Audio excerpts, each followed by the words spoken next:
couldn't believe that Liu Kang welcomed me in Earthrealm, or that he thought me worthy to study with his Shaolin masters. After a lifetime of wishing for one, I finally had a home. But my joy was tempered as I thought about Serena. My shadow sister was still under Quan Chi's yoke, and she deserved a life free of him as much, if not more, than I. Quan Chi and my other sisters proved tenacious, but they were no match for my blade. I snatched Serena from them. Then Liu Kang helped me break Quan Chi's spell. Her mind free of his influence for the first time in years, Serena chose to join me in Earthrealm. My sister and I once again fight side by side. Only now we do so for Earthrealm. Together, we have formed the Order of Light.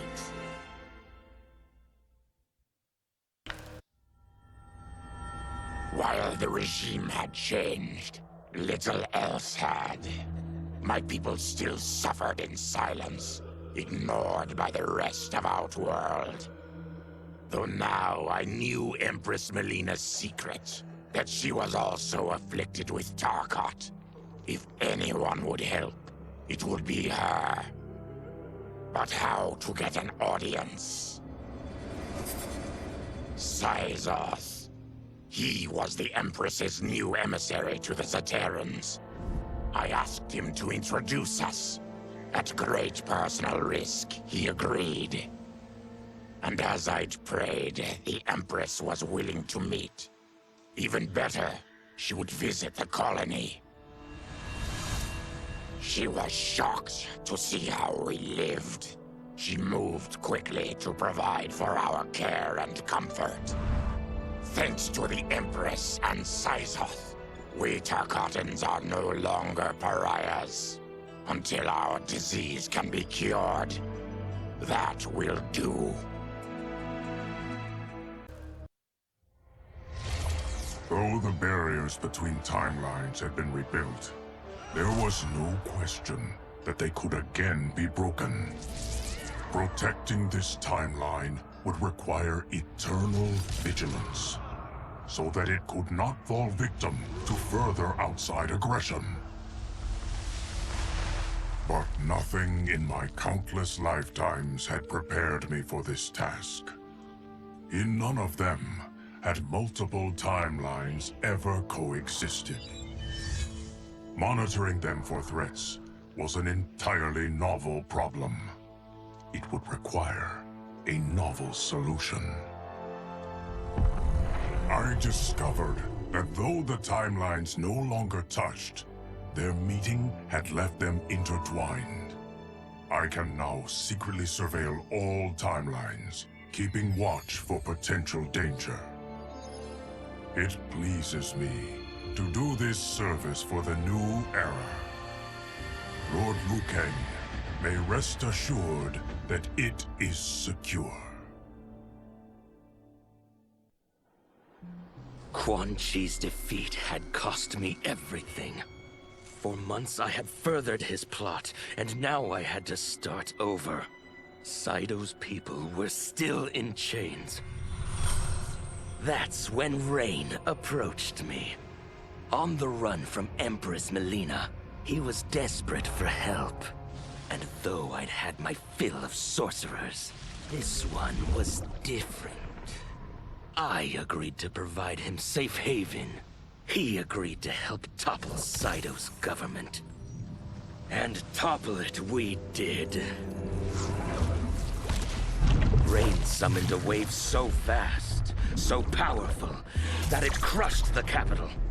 Saito's fascist rulers were swept away. My people are finally free. They can chart their own course, needing only to follow their own desires. Their lives are now blessed by anarchy.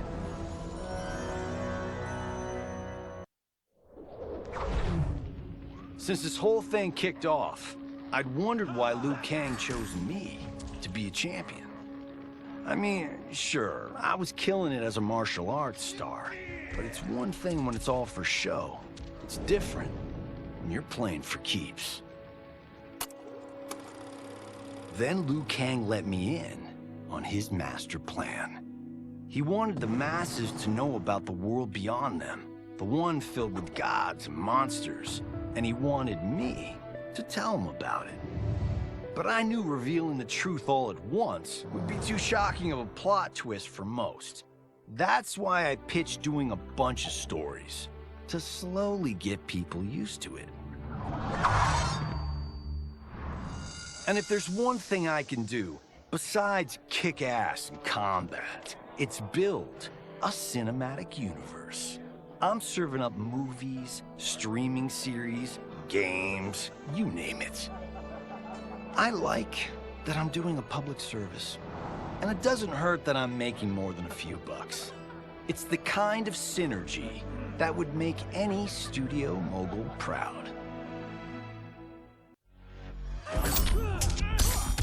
I wasn't looking for allies against the Yakuza, but I found one in Special Agent Jackson Briggs. He'd heard gangsters plotting to kill me on a wiretap and came calling, hoping I'd be his informant. We planned to part ways when we got the job done. But then, Shang Tsung showed up to steal Sento. Needless to say, Jackson had questions. It blew his mind to hear that the stories in Johnny's movies were real.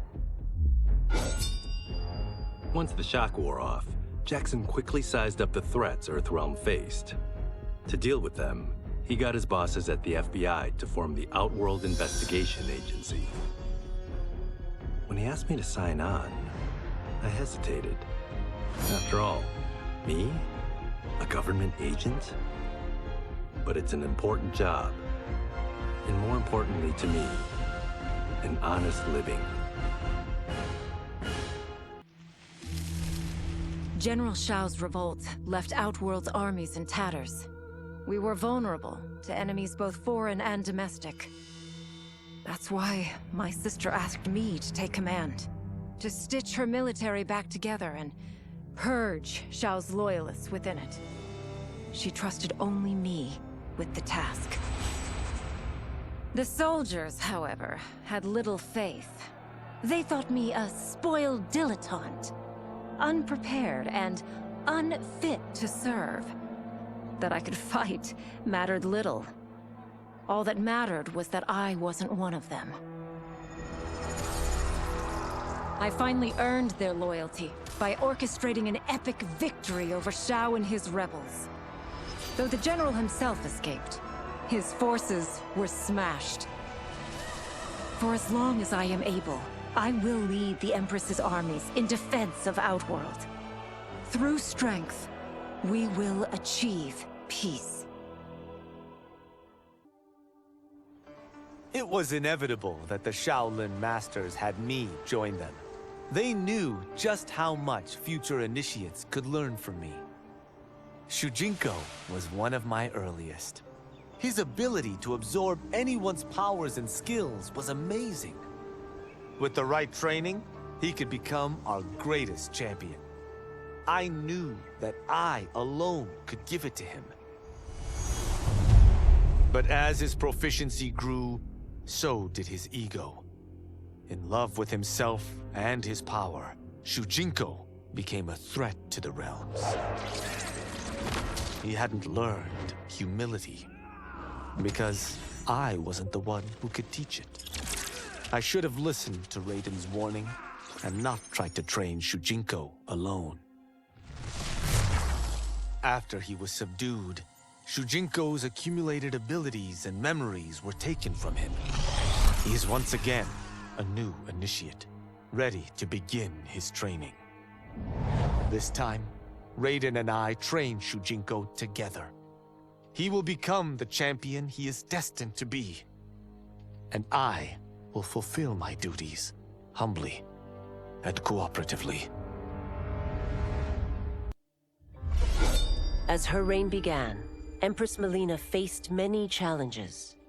To meet them, she turned to the people she trusted. Her sister to lead her army, and me to lead her Imperial police.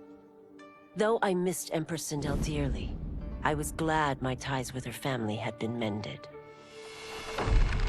But while it was an honor to be made responsible for Outworld's internal security, I soon realized accepting the appointment was a mistake. I'm not cut out to be a bureaucrat, nor am I patient enough to navigate the Imperial Court's politics. I was at my best patrolling Sundo's streets, when I could feel the city's pulse and serve and protect its citizens directly.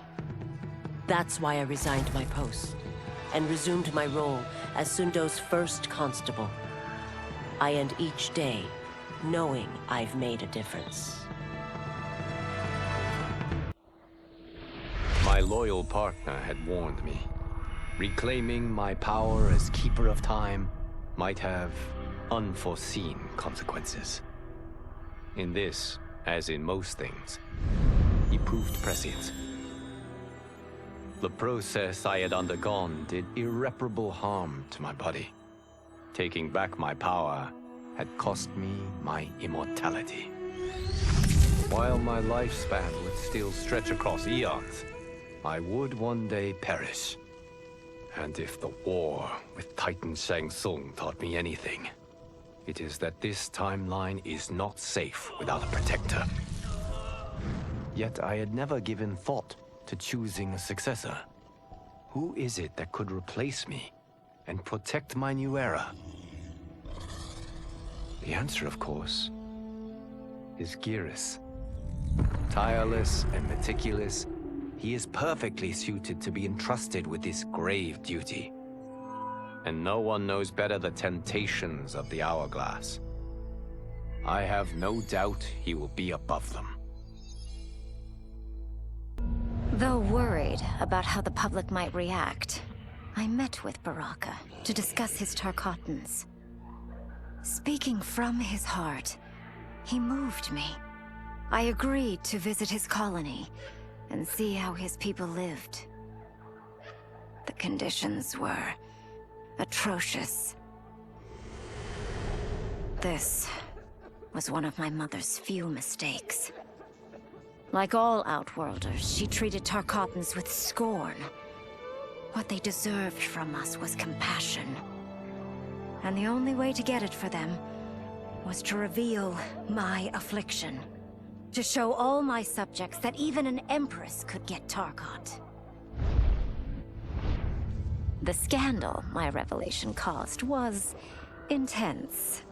But with the help of Kitana and Tanya, I emerged from it a stronger Empress than ever. My honesty, empathy, and resolve won over my remaining doubters. There is no longer any question that I am fit to lead the Empire. Quan Chi's plot collapsed. Along with it, my plan to secure new beings to feed my starving people. Because I'd advocated for partnering with him, I was held responsible. If I didn't seize for Viternus' new feeding grounds, the Coven would banish me. But then, I had a revelation. I didn't need to conquer realms to feed my people. I simply needed to capture enough beings to breed them. Once they multiply, Viternus will have a limitless, renewable source of food. And I only need a few thousand to start. A number so small compared to the billions in the realms that no one will notice as people go missing. But it will be more than enough to establish our breeding stock and feed a ravenous Viternus.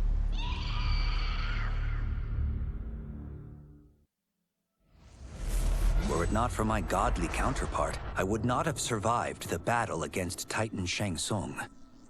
Meeting him, though, raised questions. Why did I replace him in this new era? Why was I made mortal? Lord Liu Kang told me of his Raiden's nobility and righteousness, about his steadfast leadership in the defense of Earthrealm. He also told me about Raiden's dark side, how he could be consumed by rage and cast aside the rules he otherwise lived by. Making me mortal and incapable of such anger was to keep me from following in his footsteps. Though I understood the reasons why, I felt I had been done a disservice.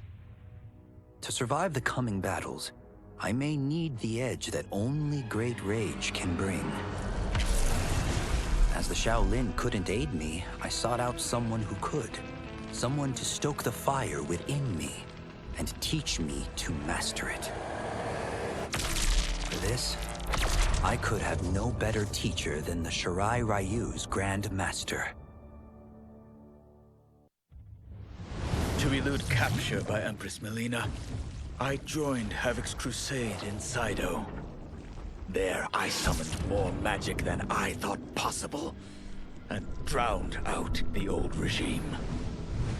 Havoc's longed-for anarchy had been achieved. He was more than satisfied. But I was left empty and broken. Had I been satisfied as Outworld's High Mage, not let myself be tempted by Shang Tsung, a great city would not now lay in ruins. I've caused devastation, ended thousands of lives, all because of my blind ambition. I've betrayed my oath, my sovereign, and my realm. These high crimes merit punishment, and I'll accept whatever the Empress gives me. My only ambition now is to one day be forgiven. With General Shao freed from prison, we began raising a new army against the royal family. Though many were eager recruits, few were good at soldiering. It was so bad, the general was forced to change tactics. He decided that we needed a doomsday weapon. That weapon isn't a thing, though. It is a monster. Onaga, the Dragon King. The general told me the old legends were true. That his ancient ancestor defeated Onaga, trapping him deep inside Mount Sagan. The Dragon King is still there today. His pent-up fury waiting to be unleashed. Because Onaga is so dangerous, the general wouldn't risk trying to tame him before. But now, he feels we have no choice. Though I likely won't survive, I accept this mission gladly. I can think of no greater honor than to give my life in the general's service. After fleeing Outworld, I hadn't expected to return. But then, I also hadn't expected the new Empress to make me an offer I couldn't refuse. To thank me for helping stop General Shao's rebellion, she asked me to be her emissary to the Zaterrans. Going home, bearing the seal of the royal house, I would show, once and for all, that my mutation wasn't to be feared. That it wasn't a source of shame. To my surprise, I was welcomed. But those warm smiles hid a dark secret. I stumbled upon a trove of official records, which showed that my shape-shifting ability isn't unique.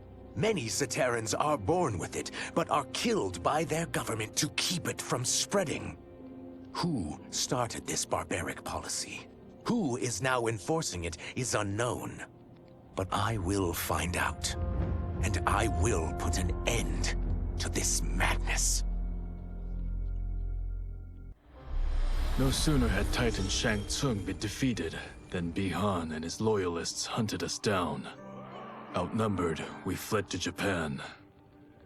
There, we sought refuge from an old family friend. As children, we played together. But Harumi Shirai was a woman now, the head of her clan. Her strength beauty, and intellect awed me.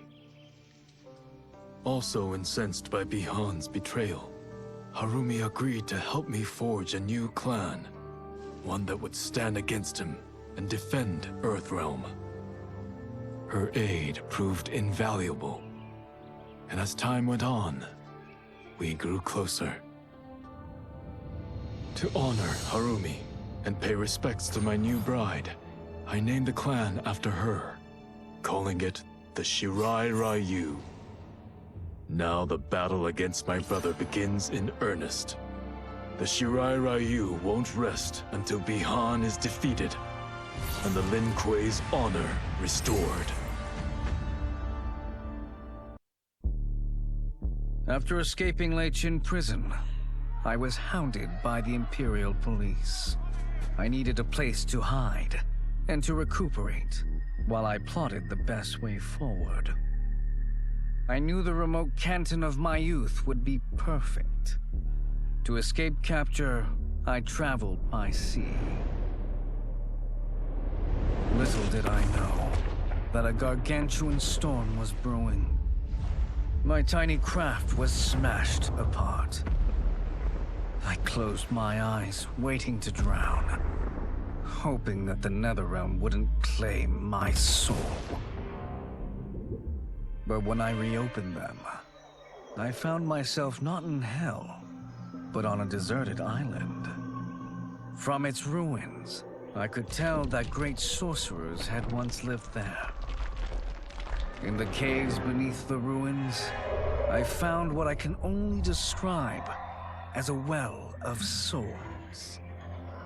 Once I learn how to wield its power, I will become invincible.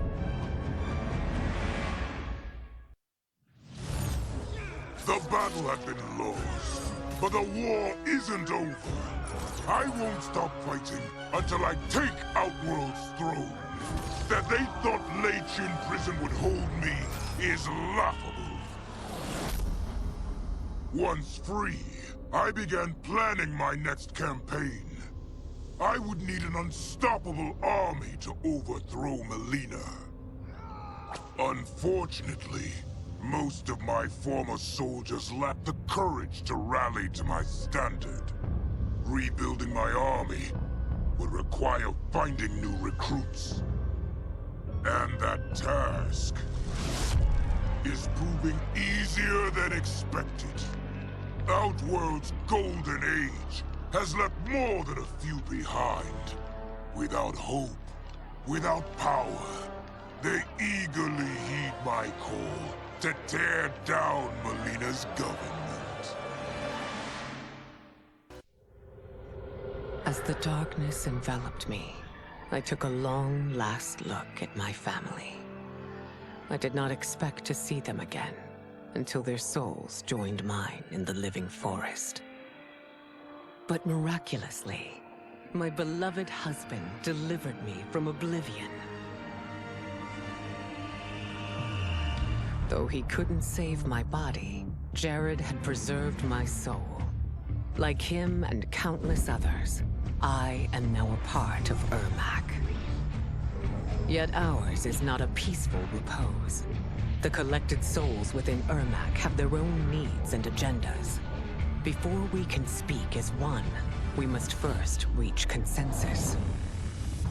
I had thought, as the former rulers of Outworld, I and Jared would hold sway.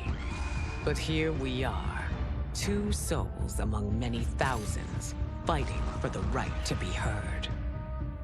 And if there is one thing we do well together, it is fight.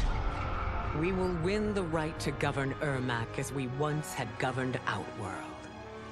And we will rule for the benefit of all. Kuai Liang and I were working hard to build our new clan.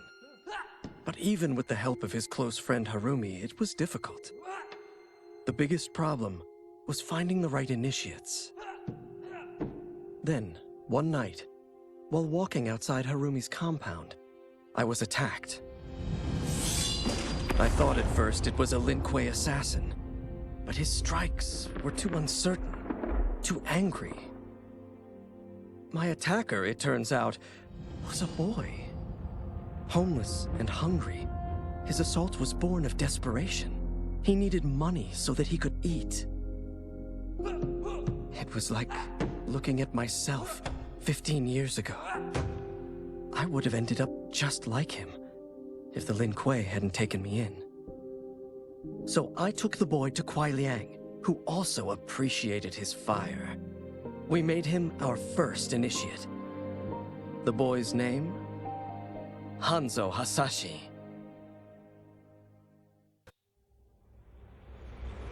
I had broken the Lin Kuei free of Liu Kang's enslavement.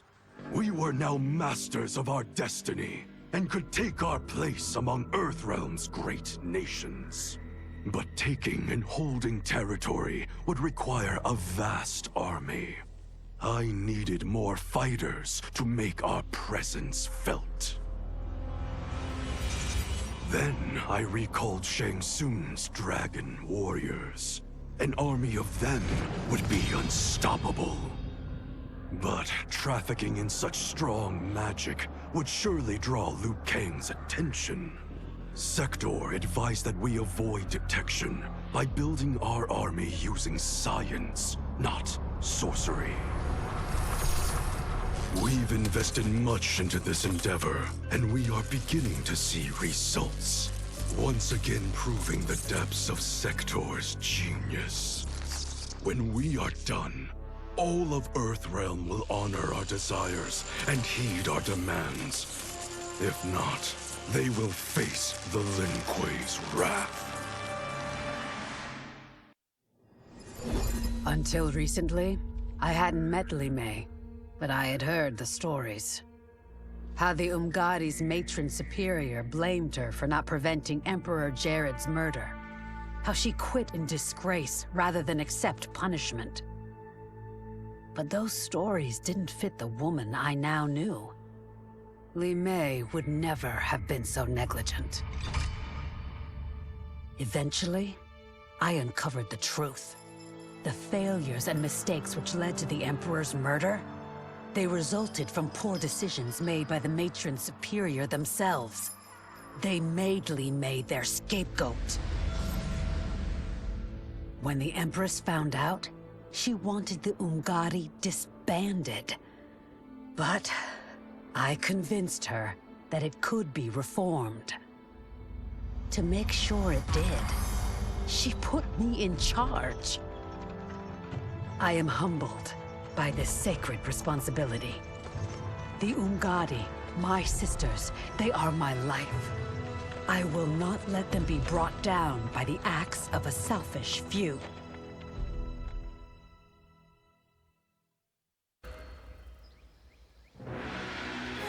Don't forget to subscribe!